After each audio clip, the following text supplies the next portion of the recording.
Jésus-Christ une fois de plus. Je vais donc vous inviter que nous puissions faire une première lecture dans le livre de Luc au chapitre 7, entre le verset 11 et le verset 17 ou 18 selon les versions que vous allez utiliser.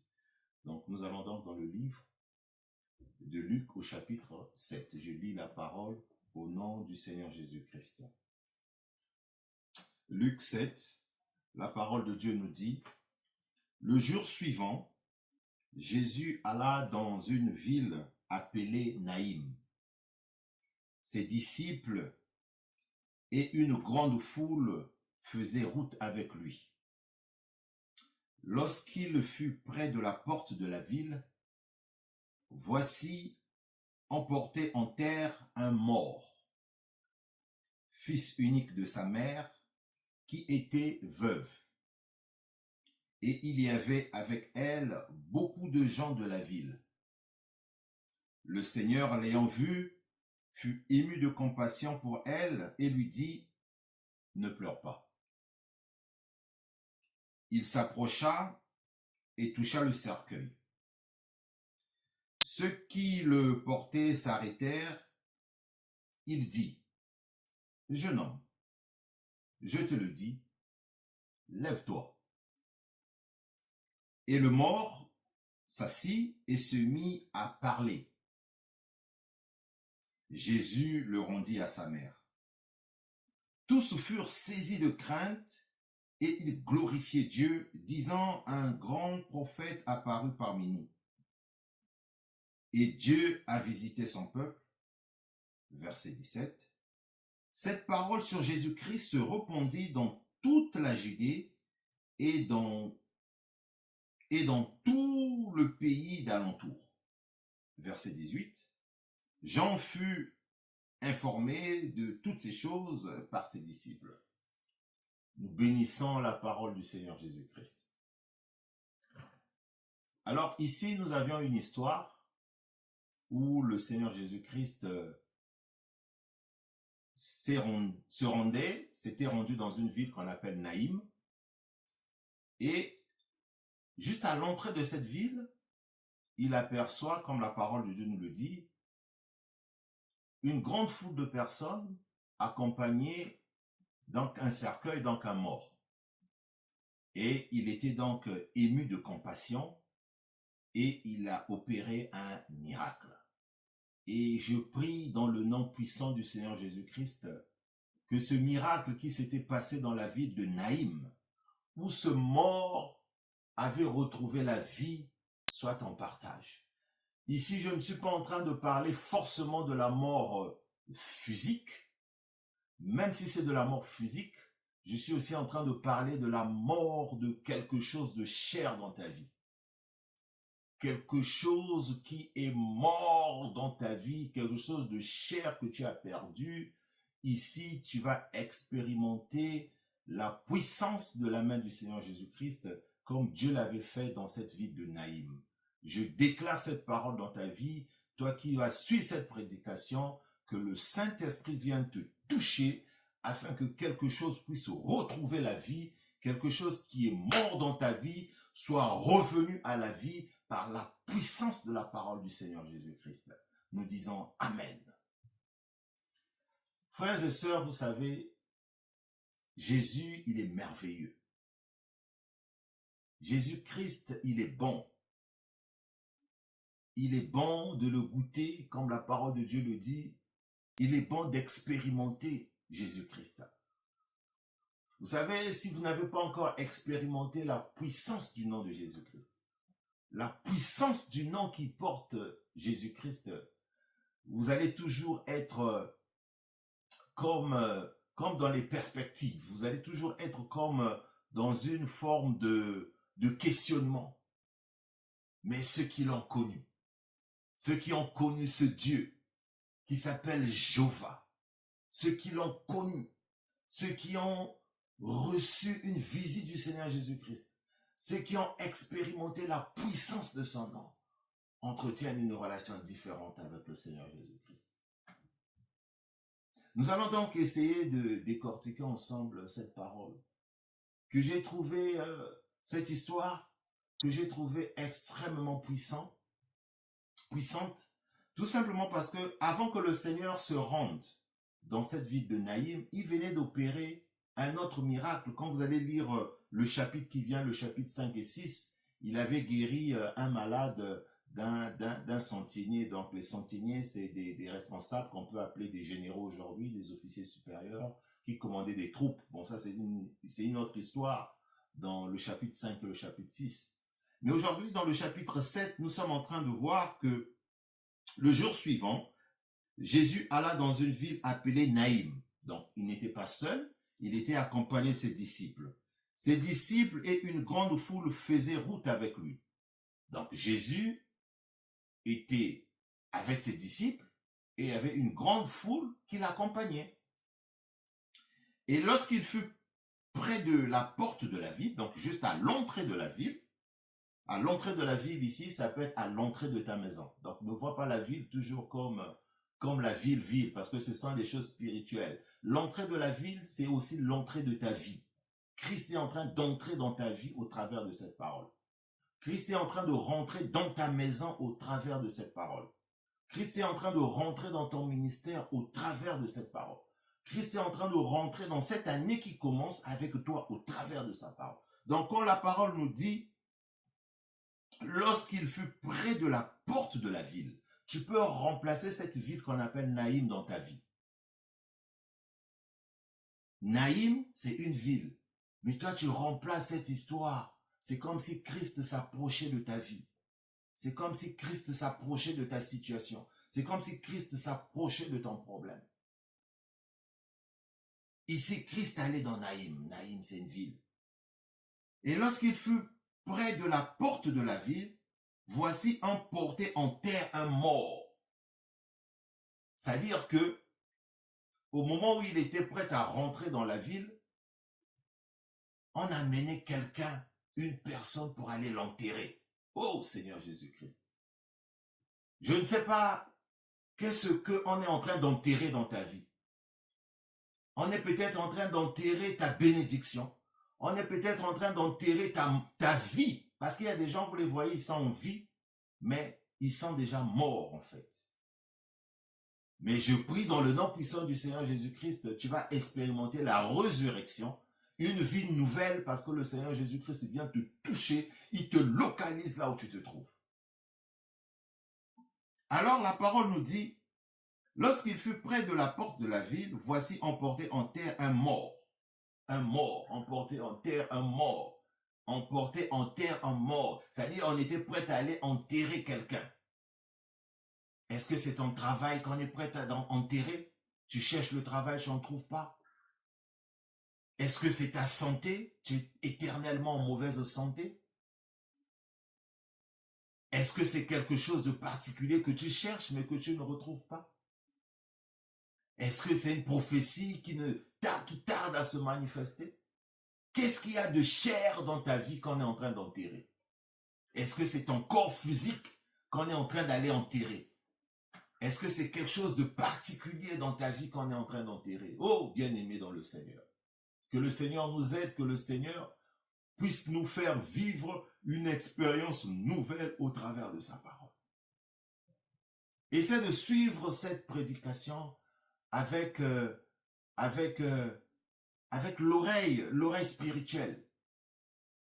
Que ton cœur soit ouvert, que ton âme soit disposée à écouter, à accepter la parole du Seigneur Jésus-Christ. Parce que la parole du Seigneur Jésus-Christ vient nous rendre libres. Aux rencontres du Seigneur Jésus-Christ, à chaque rencontre avec le Seigneur Jésus-Christ, il y a toujours une manifestation de gloire qui s'opère. Alors, la parole nous dit au verset 12, « Lorsqu'il fut près de la porte de la ville, voici emporté en terre un mort, fils unique. » J'aimerais que vous souligniez ça. Fils unique de sa mère, qui était veuve, et il y avait avec elle beaucoup de gens de la ville. Alors, on va marquer une petite pause sur le verset 12. Alors, au niveau du verset 12, on constate que c'était un mort qu'on était en train de porter. Mais c'est comme je vous ai dit, le mort, c'est toujours pas le mort physique, de manière physique comme ça, le corps. C'est possible, ça peut être le corps, mais ça peut être quelque chose de chair qui est en train d'être enterré de manière spirituelle. De manière spirituelle, votre santé, votre bénédiction, quelque chose de cher de votre vie est en train d'être enterré. Alors, on constate que c'était le fils unique d'une mère.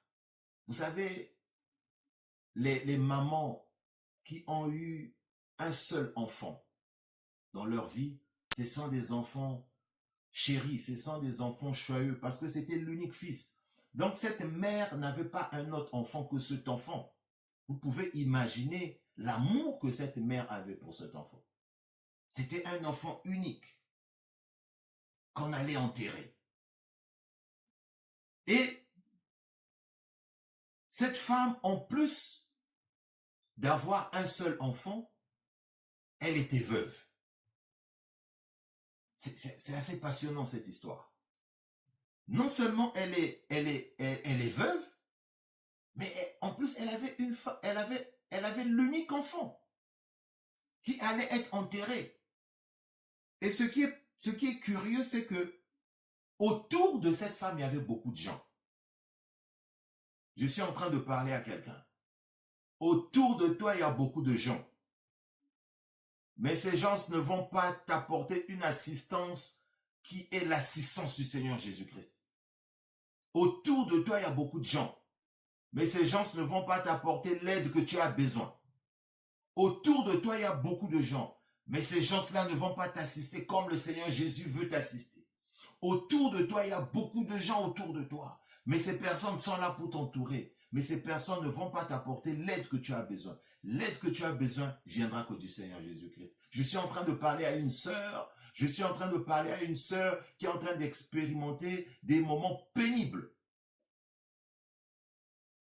Tu as des gens autour de toi. La famille, tes amis, les gens de ta ville, les gens de ta communauté. Mais le Seigneur Jésus-Christ va se manifester à toi. Écoutez cette histoire. Cette femme n'était pas seule. Il y avait beaucoup de gens autour d'elle parce que la parole nous dit beaucoup de gens étaient autour, beaucoup de gens de la ville l'accompagnaient pour aller enterrer son fils unique. Oh Jésus-Christ. Oh Jésus-Christ. J'ai encore l'image quand je vois les enterrements. La personne qui a perdu son parent est entourée des amis, des parents, des connaissances pour l'accompagner dans son deuil, pour aller enterrer le mort. C'est cette image que j'ai moi en tête. Cette femme veuve allait enterrer son fils, accompagnée de beaucoup de gens de la ville. Et elle rencontre le Seigneur Jésus-Christ. Quelle histoire passionnante. Alors écoutez le verset 13. Le Seigneur l'ayant vue, fut ému de compassion pour elle et dit, ne pleure pas. Oh Jésus-Christ. Oh Jésus-Christ. Le Seigneur l'ayant vue, ému de compassion pour elle et dit, ne pleure pas. Vous savez, il y a quelque chose de particulier que le Seigneur a toujours mentionné dans sa parole en ce qui concerne les veuves et les orphelins. Vous savez, la parole de Dieu nous enseigne beaucoup de choses. Et quand on est ignorant, on ne comprend pas. Nombreux sont ignorants. Nombreux ne comprennent pas que les veuves et les orphelins sont protégés directement par le Seigneur Jésus-Christ, même quand ces derniers ne connaissent pas la parole de Dieu. Je répète. Quand vous avez affaire à un orphelin, quand vous avez affaire à une veuve, même quand ces derniers ne connaissent pas le Seigneur Jésus-Christ, mais Dieu les connaît. Dieu les protège, même quand ces derniers n'ont pas une alliance avec lui. Mais le Seigneur les protège tout simplement parce qu'ils sont veuves et orphelins. Ce n'est pas moi qui le dis, mais c'est la parole du Seigneur Jésus-Christ. Vous allez lire beaucoup de versets, beaucoup de passages dans la Bible. Le Seigneur avait toujours recommandé une assistance auprès des veuves, auprès des orphelins. Le Seigneur les protégeait toujours. On va lire 2 petits versets, comme ça on va mieux comprendre ce que je suis en train de vous dire, sur cette relation, sur cette protection, sur ce regard un peu particulier que Dieu a toujours eu au travers des veuves et des orphelins. En fait, je vous parle comme serviteur de Dieu.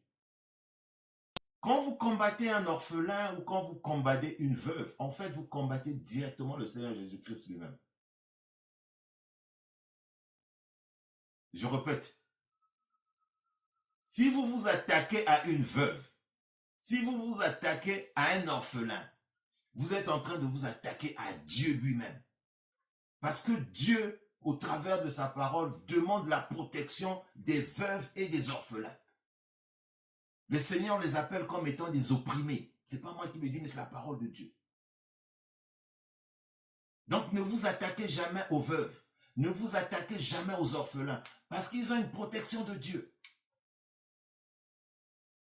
C'est comme les gens qui aiment critiquer les serviteurs de Dieu. Ne critiquez pas les uns de Dieu.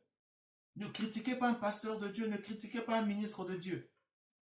Parce qu'en critiquant un ministre de Dieu, vous pensez que vous êtes en train de critiquer le ministre de Dieu, mais vous êtes en train de critiquer Dieu lui-même.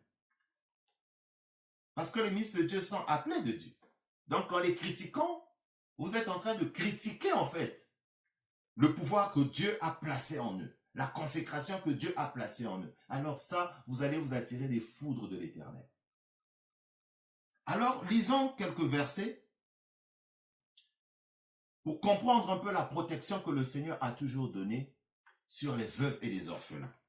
Alors, je vous invite d'aller dans le livre de Exode. On va lire donc Exode 22. On va le chercher. On va dans le livre de Exode. Exode chapitre 22.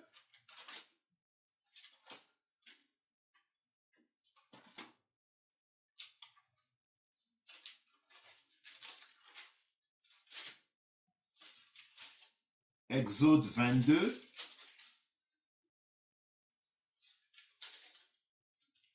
Exode 22, entre le verset 22 et le verset 23. La parole de Dieu nous dit ceci.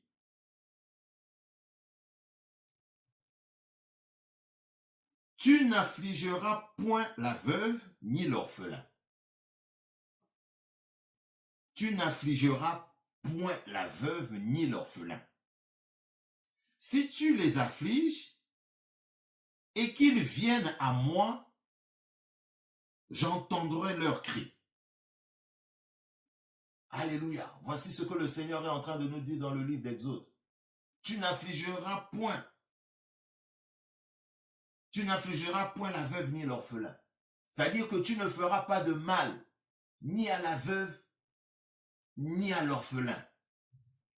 Et le verset 23 dit, si tu les affliges, ça veut dire que si tu les fais souffrir, et qu'ils viennent à moi, c'est-à-dire que cette veuve ou cet orphelin ou ces orphelins ou ces veuves crient vers le Seigneur, Dieu va écouter leur voix. Ce qui est curieux dans la parole de Dieu, c'est que le Seigneur n'a pas parlé des veufs, c'est-à-dire les hommes qui perdent leur femme. Le Seigneur n'a pas mentionné ça. En tout cas, à ma connaissance, je n'ai pas vu ça. Mais le Seigneur a parlé des veuves. Donc, il a une relation avec les veuves, avec les orphelins. Alléluia. Alors, on va lire un autre passage. On va dans le livre de Psaume. Psaume 68. Psaume 68, le verset 6 nous dit, le verset 6 ou le verset 5, ça dépend de la version que vous utilisez. Moi, j'utilise Louis II, donc c'est la version Louis II, chapitre 6, verset 6, pardon. La parole nous dit, Psaume 68, verset 6, le Père des orphelins, le défenseur des veuves. Il est le Père des orphelins et le défenseur des veuves. Alléluia. Alors, on va lire un dernier verset, toujours en ce qui concerne les veuves et les orphelins. On va dans le livre de Jacques. On va dans le livre de Jacques.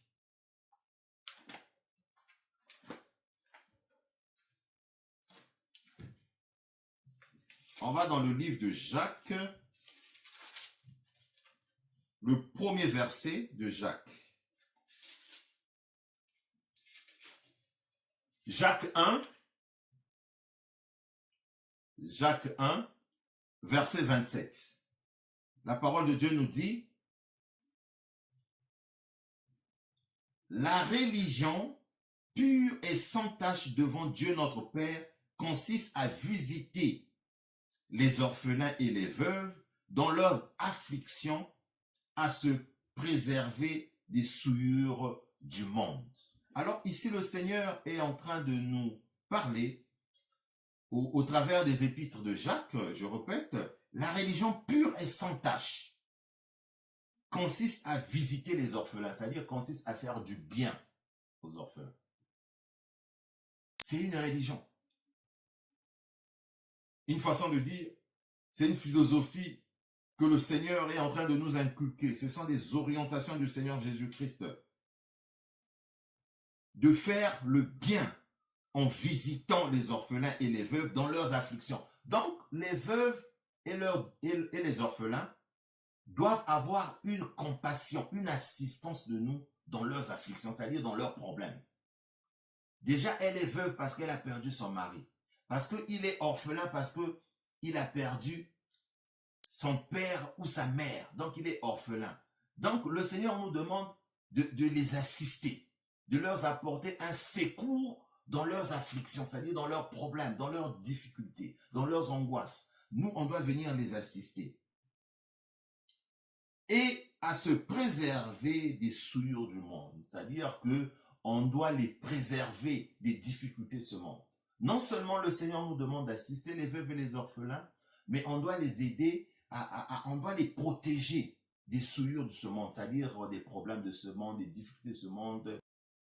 Alors au verset 13, la parole de Dieu nous dit, « Le Seigneur l'ayant vue fut ému de compassion pour elle et lui dit, ne pleure pas. » Alors, nous comprenons que Dieu est un Dieu de compassion.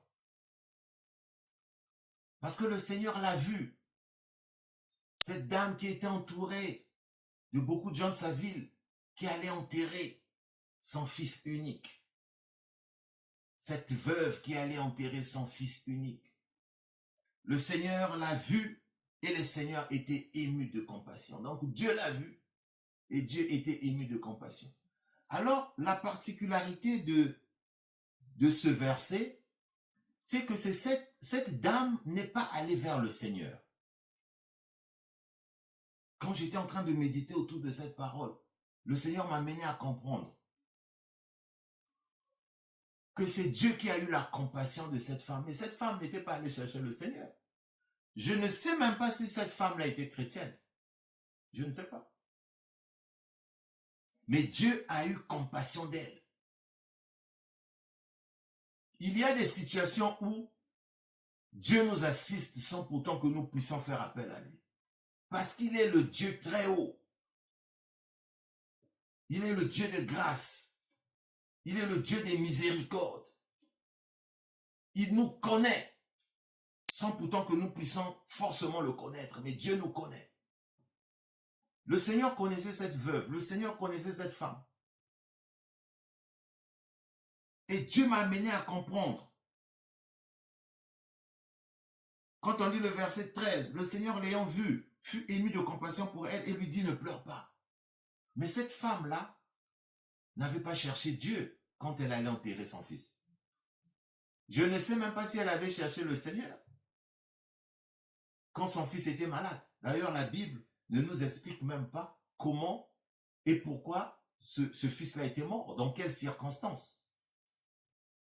Tout ce qu'on sait, c'est que cette dame était veuve, elle allait enterrer son fils. Et à cette rencontre avec le Seigneur Jésus-Christ, le Seigneur a eu compassion d'elle. Dieu aura compassion de toi dans ta situation, sans pourtant que tu fasses appel à lui. Dieu aura compassion de toi dans ton problème. Dieu aura compassion de toi dans cette histoire qui est morte dans ta vie. Cette chose qui n'a plus de vie. Dieu aura compassion de toi. Je ne sais pas dans quel domaine où tu as besoin de la compassion de Dieu, mais Dieu aura compassion de toi, sans pourtant que tu fasses appel à lui. Cette femme n'avait pas fait appel au Seigneur Jésus-Christ, mais elle a eu la compassion du Seigneur Jésus-Christ, parce que Dieu l'a rencontrée. Parce que la parole ne dit pas que c'est elle qui a vu Jésus, mais c'est Dieu qui l'a vu. Le verset 13 dit, le Seigneur l'ayant vu. La parole ne dit pas que cette femme a vu Dieu. Non, c'est le Seigneur Jésus-Christ. Le Seigneur Jésus-Christ va te voir dans ta situation. Le Seigneur Jésus-Christ va te voir dans ta plainte. Le Seigneur Jésus-Christ va te voir dans ta requête. Le Seigneur Jésus-Christ va te voir là où tu te trouves. Si tu es dans un lit d'hôpital, tu es dans un lit de mort, le Seigneur va te voir. Vous n'avez pas dit que le Seigneur t'a vu là où tu es. Quand tu es en train de suivre cette prédication, ça veut dire que le Seigneur te voit dans ta situation. Et le Seigneur a eu compassion de toi. Dis Amen là où tu te trouves. Le Seigneur prend compassion de toi. Le Seigneur prend compassion de toi. Le Seigneur a eu compassion de toi dans ta situation. Le Seigneur est en train d'avoir ta compassion. Le Seigneur t'a localisé. Le Seigneur t'a vu, mon frère et ma soeur. Toi qui suis cette prédication.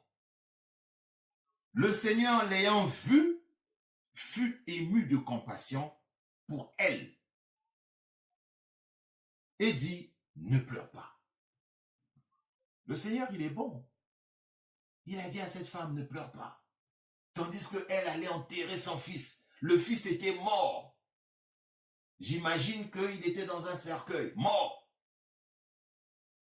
Et cette veuve, j'imagine qu'elle était en train de pleurer, assistée par ses parents, par les amis. Parce que la parole dit qu'elle était entourée de beaucoup de gens de la ville. Et le Seigneur l'a vue. Il a eu compassion d'elle. Le Seigneur s'approche d'elle, lui dit, femme, ne pleure plus. Oh Seigneur Jésus-Christ. Le verset 14 nous dit, il s'approcha, le Seigneur Jésus-Christ, et toucha le cercueil. Le Seigneur Jésus-Christ s'approche d'elle et il touche le cercueil. Vous savez, Dieu, il est merveilleux. Il y a des moments où le Seigneur opérait des miracles juste par sa parole. Quelquefois, il touchait quelque chose. Quelquefois, il faisait une manipulation, il prenait... C'est-à-dire, Dieu, il est Dieu. Et là, non seulement il a d'abord vu la femme, la veuve, il s'est approché d'elle, il lui dit ne pleure plus. Cette femme a eu déjà une certaine consolation dans son cœur et il a touché le cercueil. Et ceux qui le portaient s'arrêtèrent et il dit, jeune homme, je te dis, lève-toi. Donc le Seigneur, quand il est arrivé, il a tenu le cercueil et toutes les personnes qui portaient ce jeune qui était décédé se sont arrêtées. Et le Seigneur parle aux morts. Le Seigneur parle aux morts. Il a parlé aux jeunes. Il dit, lève-toi.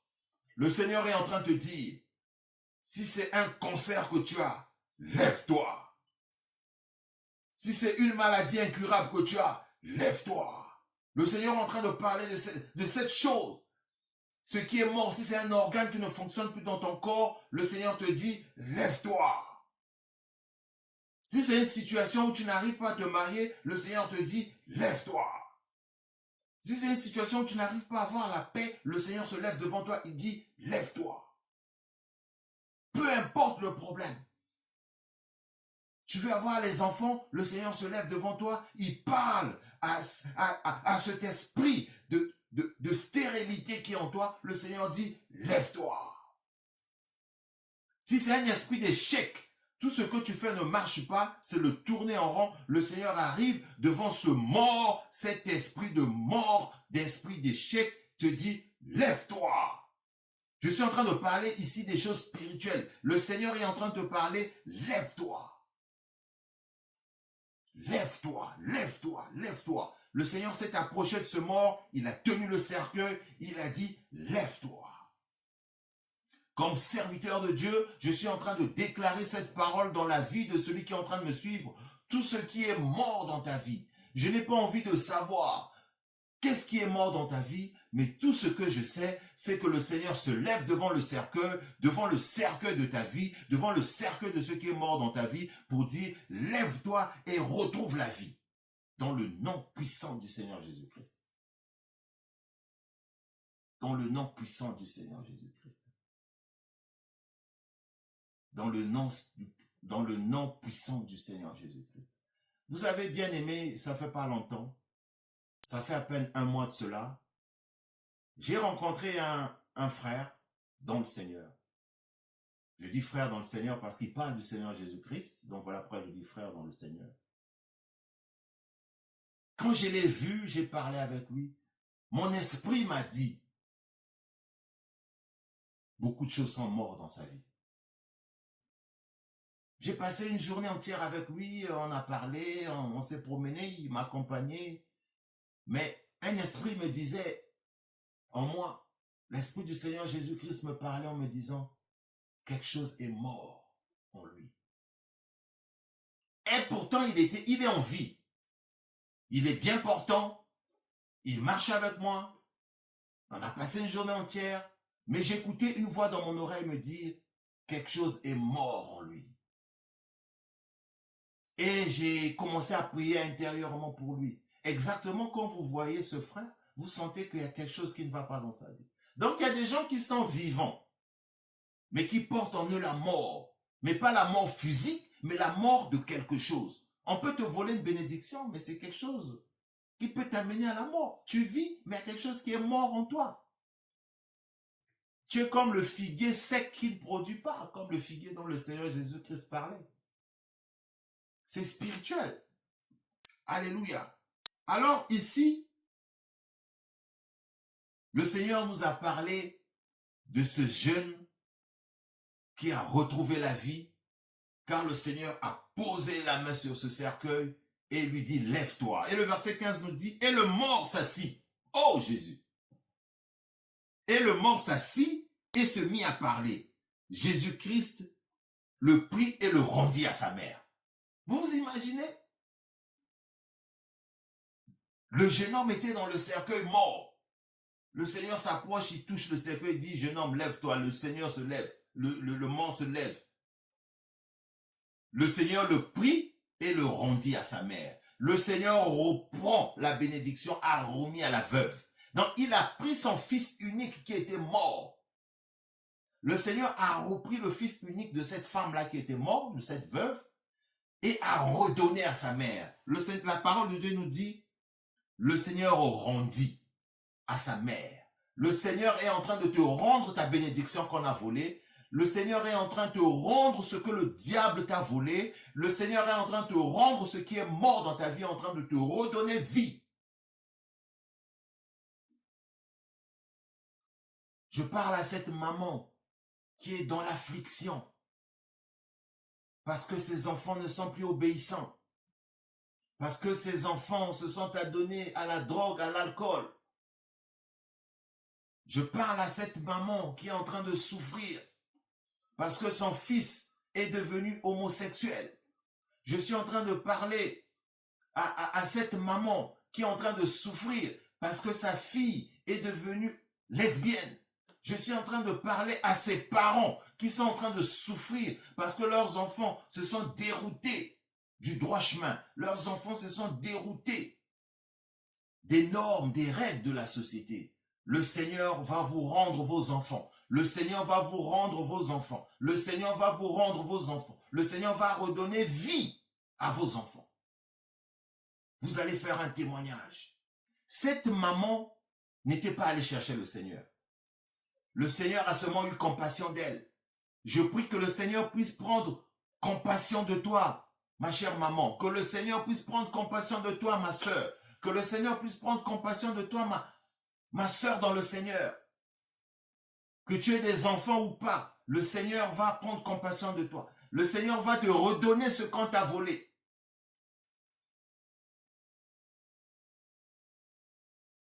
Ta fille t'appelle tout le temps, elle est dans les pleurs. Ton fils t'appelle tout le temps, il est dans les pleurs. Toi-même, tu gémis chaque soir parce que tu ne trouves pas la paix, tu ne trouves pas la joie. Le Seigneur va te rendre cette joie. Le Seigneur va te rendre cette paix. Le Seigneur va te redonner ce que tu as perdu. Ici, le Seigneur a repris cet enfant de la mort et a redonné à sa mère. Gloire au Seigneur. Gloire au Seigneur. Et le verset 16 dit, tous furent saisis de crainte et ils glorifiaient Dieu. Alors là, c'est au pluriel, tous. Il y a des gens qui auront peur de Dieu seulement quand ils vont voir le miracle de Dieu. Il y a des gens qui racontent, ah, vous, votre Dieu là, ça fait pas longtemps, il y a un frère, je le comprends parce qu'il ne prie pas. Il m'a dit, ah, vous avec votre Dieu là, au fond de moi, je me suis dit, que Dieu t'écoute. Celui-là, il aura la crainte de Dieu le jour qu'il aura une situation, comme cette femme-là, je ne souhaite pas ça pour lui, il sera entouré des gens, il ne verra rien du tout comme assistance de ces gens-là, mais il verra la main puissante du Seigneur Jésus-Christ descendre dans sa vie pour venir le libérer, le sortir de cette situation. À ce moment-là, il aura la crainte de Dieu.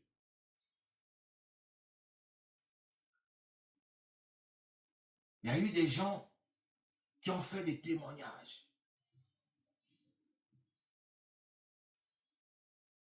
Il y a une personne qui m'a fait qui m'a expliqué une histoire en me disant qu'il était malade.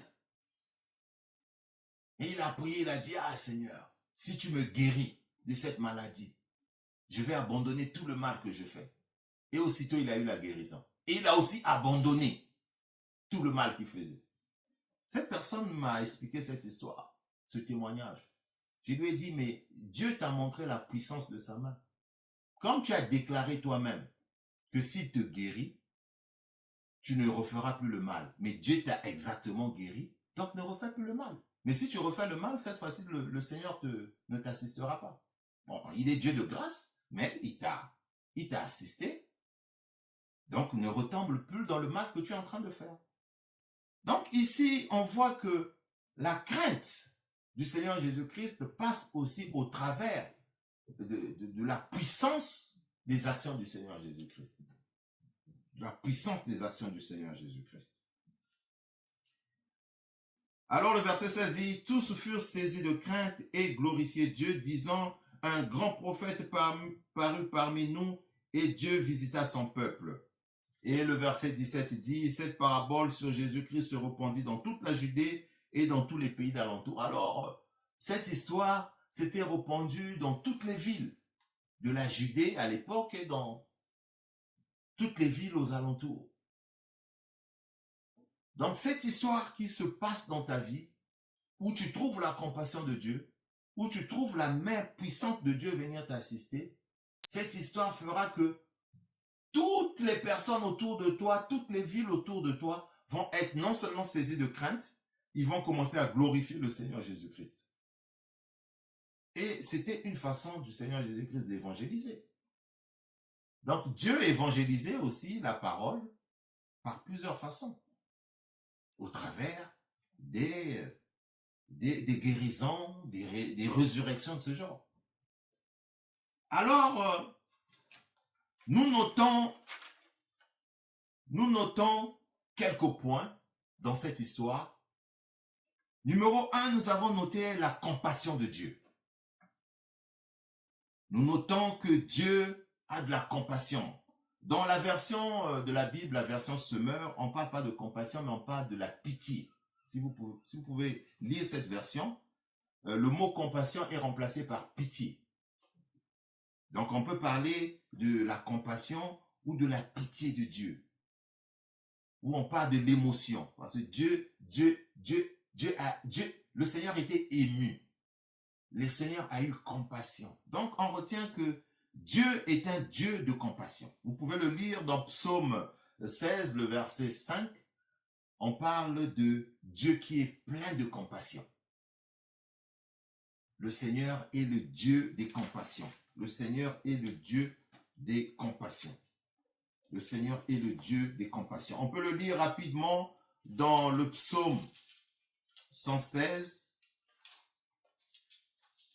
Psaume 116, verset 5, la parole de Dieu nous dit, « L'Éternel est miséricordieux et juste.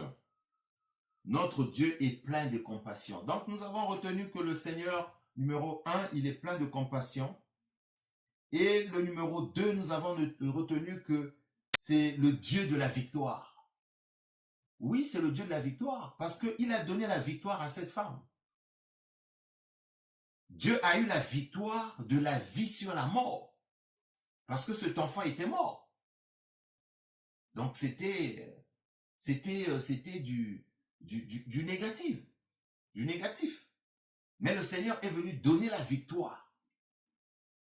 Donc, c'est un Dieu de victoire. On peut le lire toujours, on peut lire dans Psaume 68. Psaume 68, entre le verset 20 et le verset entre le verset 20 et le verset 21, la parole de Dieu nous dit: Dieu est pour nous le Dieu des délivrances, et l'Éternel, le Seigneur, peut nous garantir de la mort. Donc la garantie vient de Dieu. Dieu peut nous garantir de la mort. Dieu est pour nous le Dieu des délivrances. Donc Dieu délivre. Dieu a délivré cet enfant de la mort. Voyez-vous? Et il est l'Éternel, le Seigneur, pour nous garantir de la mort. Donc tout ce qui est mort dans ta vie, ce n'est que Dieu qui va venir te donner la délivrance. Ce n'est que Dieu qui va venir te garantir la vie. Ce n'est que Dieu qui va venir te garantir la bénédiction. Ce n'est que Dieu qui va venir te garantir la protection. Ce n'est que Dieu qui va venir te garantir la justice. Vous savez, on est dans un monde où il y a tellement des injustices. Mais il n'y a que Dieu qui nous rétablit dans la vérité. Il n'y a que Dieu qui nous rétablit dans la justice. Les gens vont te critiquer sans raison. Les gens vont te calomnier sans raison. Les gens vont te rabaisser sans raison. Les gens vont monter des cabales, raconter des histoires qui n'ont ni tête, ni fondement, uniquement pour te salir, pour te dénigrer. Mais c'est le Seigneur qui va venir te remettre au bon endroit. C'est le Seigneur qui va venir te rétablir dans tes droits. C'est le Seigneur qui va venir te redonner le bon costume, la belle robe. Ce n'est que le Seigneur. C'est le Seigneur qui va essuyer tes larmes. Parce que le Seigneur a dit à cette femme, ne pleure pas. Il a dit au verset 14 au 15, ne pleure pas. Alléluia. Alors, nous notons au numéro 3, Dieu est un Dieu véritablement consolateur, parce que vraiment il console. Il a dit clairement à cette femme, à cette veuve, ne pleure pas. Ne pleure pas. Alors, on peut lire un autre passage, toujours dans le livre de Psaume. Psaume 94. On va le lire. Psaume 94, verset 19. La parole de Dieu nous dit: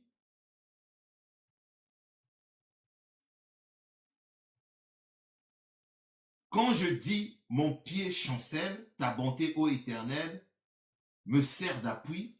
Quand les pensées s'agitent en foule au-dedans de moi, tes consolations réjouissent mon âme. Alléluia. Ce n'est que les consolations du Seigneur Jésus-Christ qui ont consolé cette veuve, bien qu'elle était entourée des gens. Cette veuve était entourée des gens, beaucoup de gens de sa ville. Mais elle a reçu la consolation du Seigneur Jésus-Christ. Vous pensez que toutes les personnes qui étaient avec cette femme ne l'avaient pas consolée? Ces personnes l'avaient consolée. Quand on est éprouvé, on a toujours des gens qui viennent nous consoler. Dans notre affliction, les gens viennent nous consoler. Mais la consolation du Seigneur Jésus-Christ est une consolation extraordinaire, est une consolation différente. Les gens vont venir te parler, mais quand Dieu va te parler, ça sera toujours différent. La voix de Dieu est toujours différente. Alléluia. Alors, quatrième point que nous notons également, Dieu suscite de la crainte. Il y a des gens qui aiment expérimenter pour croire. Et au travers de cette histoire, les gens qui accompagnaient cette veuve ont vu ce que le Seigneur avait fait et ils ont eu la crainte de l'Éternel. Ils ont eu la crainte de l'Éternel. Ils ont eu la crainte de l'Éternel. On peut le lire dans le psaume 85. Psaume 85, verset 9. La parole de Dieu nous dit: j'écouterai ce que Dieu dit, l'Éternel, car il a parlé de paix à son peuple et à ses fidèles, pourvu qu'il ne retombe pas dans la folie. Alléluia. J'écouterai ce que Dieu dit, l'Éternel, car il parle de paix à son peuple et à ses fidèles, pourvu qu'il ne retombe pas dans la folie. Les choses de Dieu sont comme une folie. Et quand on est saisi de la parole du Seigneur Jésus-Christ, ça nous amène à la crainte de l'Éternel. Il y a bien un verset qui dit: la crainte de l'Éternel est le commencement de la sagesse. Alors, cinquième point que nous retenons de cette histoire, c'est que Dieu est un Dieu de restauration. Dieu restaure. On en a parlé plusieurs fois dans nos prédications passées. Là, nous voyons encore la restauration. Dieu a restauré non seulement cet enfant, ce jeune homme, mais a aussi restauré cette maman, cette veuve qui avait perdu son fils unique en plus. On peut lire Psaume 126. Psaume 126.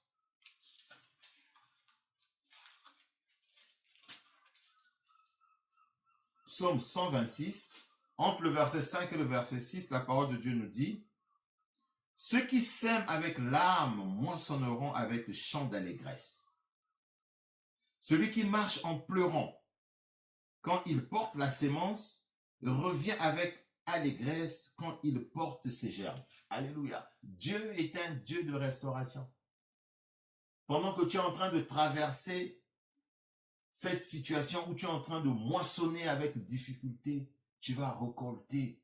C'est-à-dire que tu vas récolter avec allégresse. Ça veut dire que Dieu va te restaurer. Le Seigneur va te restaurer. Le Seigneur va te restaurer.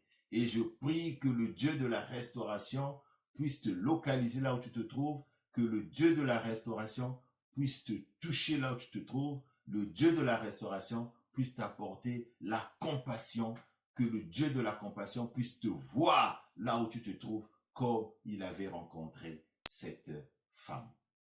Que le Seigneur vous bénisse. Nous vous disons shalom, shalom.